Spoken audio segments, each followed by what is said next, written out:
बच्चों, जैसा कि आप जानते हो आपके एग्ज़ाम्स पास हैं, तो मैं आपको वेरी शॉर्ट क्वेश्चंस की रिवीजन करवा रही हूँ। तो आज मैंने लिया है राष्ट्र निर्माण की चुनौतियों का अति लघु।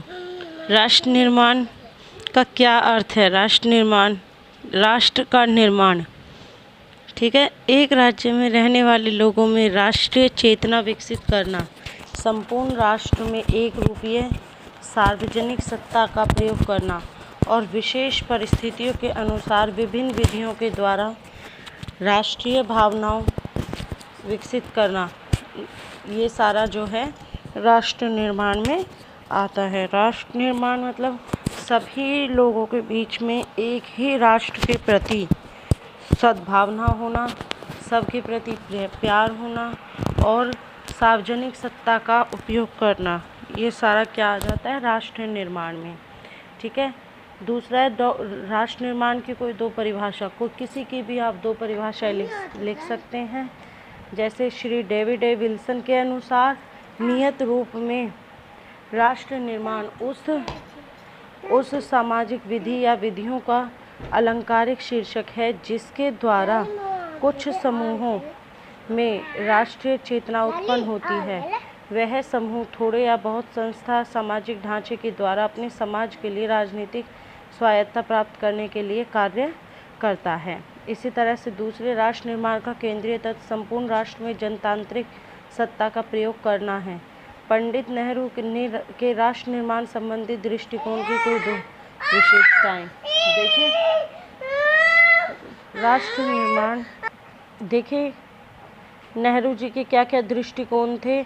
उनका वैज्ञानिक दृष्टिकोण और संसदीय शासन प्रणाली, उनका कहना था कि मतलब उनके देखने का तरीका क्या था, उनका था तरीका कि वैज्ञानिक दृष्टिकोण से काम किया जाए, ऐसा नहीं है कि अफवाहों के दृष्टिकोण पर काम किया जाए, और संसदीय शासन प्रणाली हो। राष्ट्र निर्माण के समक्ष कौन सी दो मुख्य चुनौतियां थी?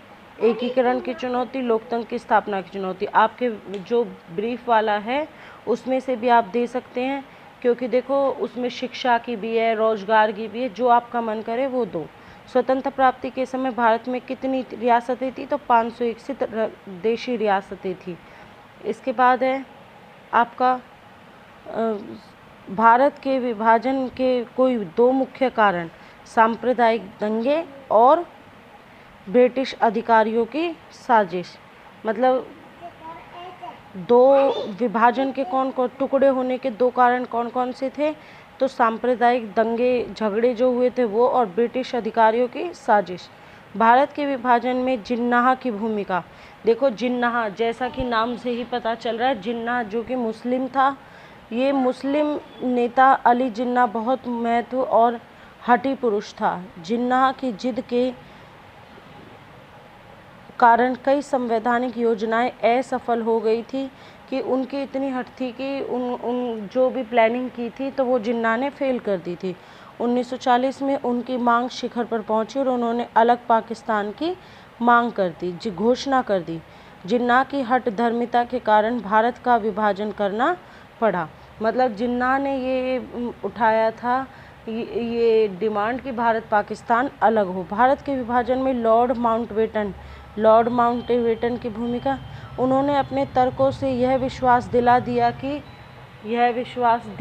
कि भारतीय राजनीतिक समस्या का देश के विभाजन के अतिरिक्त और कोई हल नहीं है। कि माउंटबेटन ने कहा था कि जो भारत में लड़ाई झगड़े हो रहे हैं उनका कोई और हल नहीं है। मौलाना आज़ाद के अनुसार पंडित नेहरू के विचारों को परिवर्तित करने में लॉर्ड माउंटबेटन ने बहुत ही अहम भूमिका निभाई। इसके बाद है भारतीय राज्य के पुनर्गठन की आवश्यकता के कोई दो कारण, प्रांतों का उचित सीमांकन न होना और भाषा के आधार पर कांग्रेस का 1920 का प्रस्ताव। भाषा पर राजनीतिक व्यवस्था के कोई दो प्रभाव लिखें। तो देखो दो प्रभाव, संवैधानिक व्यवस्था है और त्रिभाषीय फॉर्मूला। क्या क्या प्रॉब्लम्स थी? तो वो ये हैं कि संविधान में जहाँ यह व्यवस्था की गई थी कि हिंदी केंद्र सरकार की सरकारी भाषा होगी, वहाँ यह व्यवस्था की गई कि सरकारी कामों के लिए अंग्रेजी भाषा का भी प्रयोग किया जाएगा। तो देखो अब भी दो भाषाई फॉर्मूला है कि एक तो बच्चा अपने बच्चे को उसकी मातृभाषा में पढ़ाया जाए और दूसरा हिंदी भी उसको आनी चाहिए। त्रिभाषा फॉर्मूला भाषा की समस्या का समाधान करने के लिए भारत सरकार द्वारा किए गए महत्वपूर्ण प्रयासों में एक प्रयास त्रिभाषीय फॉर्मूला है। देखो, महात्मा गांधी ने 15 अगस्त 1947 को खुशी एवं गमी का दिन क्यों कहा? देखो, एक तो उन्हें आज़ादी मिली इसलिए तो ये खुशी का दिन है, और दूसरा दो भाई अलग अलग हो गए, मतलब भारत पाकिस्तान अलग अलग हो गया, ये उनका क्या कारण है? ये उनका दुख का कारण है। भारत को स्वतंत्रता प्राप्ति के समय किन दो समस्याओं का सामना करना पड़ा? नंबर 1 शरणार्थियों की, और नंबर 2 रियासतों के भारत में मिलने की समस्याएं भी आपकी कई है, वो आप उनमें लिख सकते हैं।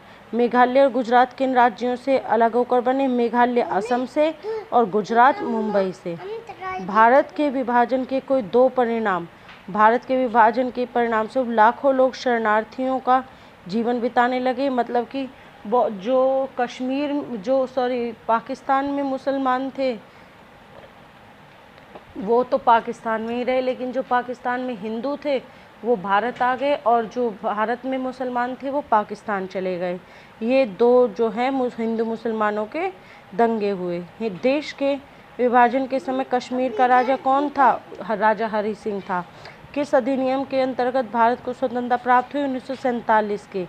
भारत की कितनी भाषाओं को संवैधानिक मान्यता प्राप्त हुई? 22 भाषाओं को। किस स्थान पर हिंदी को राजभाषा बनाने के खिलाफ आंदोलन चला? मद्रास, अब तमिलनाडु है। बच्चों, आप ये वीडियो देखिए और आपको कोई प्रॉब्लम आती है तो मुझसे बात कीजिए। आपके इन एग्ज़ाम्स में अति लघु, लघु और मेन क्वेश्चंस आपके ब्रीफ वाले आएंगे। ओके।